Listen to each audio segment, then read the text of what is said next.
Assalamualaikum warahmatullahi wabarakatuh. Hai, kenalin aku Yudhistira Alandio dari SMA Muhammadiyah 2 Sidoarjo dan ini teman aku. Faiza Akmal dari SMA Muhammadiyah 2 Sidoarjo. Selamat datang di Cukup Cakap. Kurang cukup kalau belum cakap-cakap.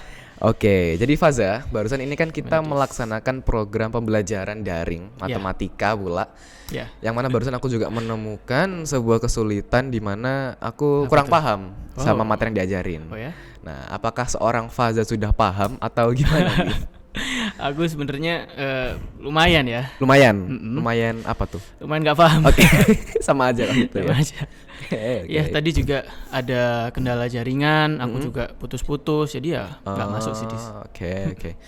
Tapi kalau misalnya kita highlight nih permasalahan barusan yang kita sebutin, sebenarnya itu kan resiko dari solusi yang kita pilih, yaitu kita memilih daring sebagai solusi ketika pandemi seperti ini. Betul. Nah, kamu menemukan nggak sih poin plus dan minus dari solusi yang kita pilih saat ini, yaitu dalam pembelajaran daring?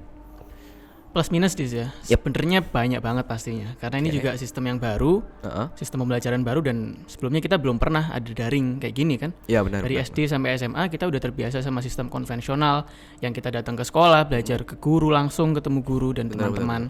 Sekarang kita dipaksa buat ada dalam kondisi yang berbeda dengan sistem yang baru, dan pastinya banyak pro kontra, banyak yang shock juga termasuk aku. Kalau ngomongin plus minus, dari plusnya dulu ya. Plusnya yang paling aku rasain, aku jadi lebih mudah buat mengakses pembelajaran. Karena kalau dulu kan kita harus kalau mau ke sekolah untuk belajar kita harus bangun pagi, harus sarapan, harus mandi. Kemudian kita harus nyiapin buku, baru berangkat ke sekolah untuk belajar gitu. Kalau sekarang kita tinggal bangun, buka laptop, buka HP, udah bisa belajar, udah bisa sekolah gitu. Jadi benar-benar memudahkan akses teknologi itu. Kemudian di masa pandemi ini aku jadi lebih ngerasa lebih menguasai teknologi. Karena emang tadi kita bilang teknologi emang dijadikan sebagai solusi ya. Itu bener-bener kerasa, kita jadi lebih sering pakai. Bahkan teman-teman yang gaptek pun juga dipaksa buat untuk bisa gitu loh. Benar. Aku pribadi ngerasa lebih banyak pakai, lebih banyak menggunakan teknologi. Jadi ya penguasaan teknologinya jadi lebih baik. Saya itu juga plus dan jadi hal yang baik dalam penguasaan teknologi. Oke. Kalau dari sisi minusnya ada nggak kira-kira? Minusnya pastinya banyak dis ya. Aku juga banyak dengar keluhan dari teman-teman, dari aku pribadi. Yang paling sering itu adalah kesulitan buat menerima materi pelajaran. Ya mungkin karena nggak ketemu guru secara langsung, juga penyampaiannya juga online, ada kendala teknis segala macamnya, banyak hal. Dan sampai aku pernah baca di sebuah berita, detik.com menuliskan sampai ada 300 siswa yang putus sekolah gara-gara nggak bisa ngikutin pembelajaran daring. Karena saking sulitnya buat menyerap materi itu gitu loh. Sampai putus sekolah loh dis, sampai segitunya gitu loh. Dan juga mungkin banyak faktornya ya. Dan aku ngerasa pas kita pembelajaran daring dan nggak ketemu guru secara langsung, itu semangat belajar juga berkurang, juga menurun. Kondisi mentalku saat aku belajar juga berbeda gitu loh. Aku juga pernah baca di media lain, gatra.com menuliskan ada survei yang menjelaskan bahwa siswa itu merasa ada gangguan kesehatan mental gitu loh karena daring ini ya. Iya, karena nggak ketemu langsung sama guru, nggak ketemu teman, kehilangan sosial mereka dan rutinitas mereka dalam belajar itu berubah. Itu ngaruh ke mental mereka juga. Itu juga minus banget sih. Oke. Terus juga dari permasalahan yang barusan kamu sebutin ini ya. Sebenarnya itu juga dampak dari perkembangan teknologi nggak sih? Iya pastinya. Karena kayak tadi aku bilang ya, pandemi memicu banget yang namanya perkembangan teknologi yang sangat masif gitu loh. Dan itu bener-bener ngaruh ke segala sektor termasuk pendidikan, termasuk yang sekarang kita alami berupa daring dan segala macamnya itu. Banyak hal dan kita ngerasain banget perkembangannya kan. Dan nggak cuma itu dis ya, yang terdampak dalam hal ini, dalam pendidikan, nggak cuma pendidikan formal, karena pendidikan juga nggak cuma sebatas itu, nggak cuma tentang kita belajar di sekolah dan dapat materi-materi sekolah. Pendidikan kan juga berbicara tentang hal yang lebih luas, tentang sosial, tentang pengetahuan umum, wawasan dan skill apapun di bidang apapun, banyak hal, termasuk juga pendidikan karakter, mental, dan juga nilai-nilai kehidupan itu juga bagian dari pendidikan dan itu juga terdampak loh di masa pandemi. Aku ambil contoh dis ya.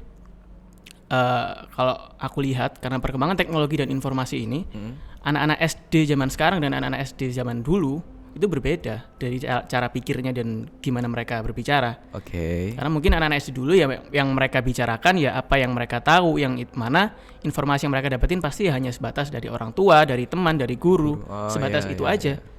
Kalau anak-anak sekarang karena kemudahan informasi itu, mereka bisa ngomong banyak hal loh tentang apapun. Aku pernah punya temen dis ya, punya adik. Aku ngobrol sama adiknya nih. Kita ngobrolin sesuatu dan dia tahu banyak hal yang aku nggak tahu. Aku pernah ngobrol tentang seorang public figure dan dia tahu sejarahnya, lahirnya, sampai meninggalnya kapan dia tahu loh ceritanya. Aku nggak tahu. Itu bener-bener aku ngerasa ya emang perkembangan informasi memang sedemikian itu berpengaruhnya kepada pendidikan, termasuk mereka dan kita sebagai siswa gitu.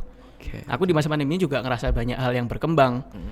Aku di masa pandemi ini aku jadi lebih sering dengerin podcast dis. Sebelumnya aku nggak tahu podcast itu apa. Dan di masa pandemi tren podcast naik. Aku jadi lebih sering ngikutin podcast segala macam. Sampai sekarang kita ikut lomba podcast. Malah kita ikut lomba podcast. Iya. Kita belum pernah. Aku dulu belum pernah pokoknya. Dan sekarang itu bener-bener aku seneng banget ngikutin podcast. Karena emang bagus banget ya.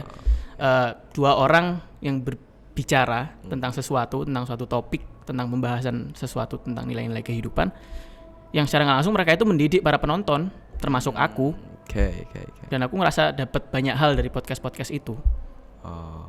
Nggak cuma podcast, ada banyak media lain yang berkembang juga di masa pandemi. Webinar yang dulunya seminar. Kerasa banget webinar. Konten-konten edukatif. Iya, banyak banget ya yang aku lihat dan aku pelajari. Dan aku ngerasa aku dapat banyak hal dan aku berkembang di masa pandemi gara-gara teknologi informasi yang berkembang itu. Kalau misal aku rangkum nih ya, sebenarnya pendidikan itu luas. Nggak cuma tentang apa yang kita dapatkan di sekolah. Betul. Karena dari setiap sendi kehidupan kita kayak yang kamu sebutin tadi, itu punya value atau punya nilai pendidikannya masing-masing. Dan pun juga pendidikan yang luas itu juga ikut terdampak pandemi ini makin berkembang dan ikut terdampak juga gitu kan. Betul banget. Dan aku berharap dis ya, setelah pandemi ini berakhir, yang mana aku juga berharap bahwa pandemi ini semoga segera berakhir. Amin ya rabbal alamin. Nanti masalah berupa pandemi itu hilang. Amin. Tapi perkembangan teknologi dan pendidikan ini akan terus maju dis. Amin, itu yang aku harapkan ke depannya sih. Amin. Sudah itu aja yang bisa kita obrolin pada kesempatan kali ini. Sampai jumpa di kesempatan berikutnya. Karena kurang cukup kalau belum cakap-cakap. Wassalamualaikum warahmatullahi wabarakatuh.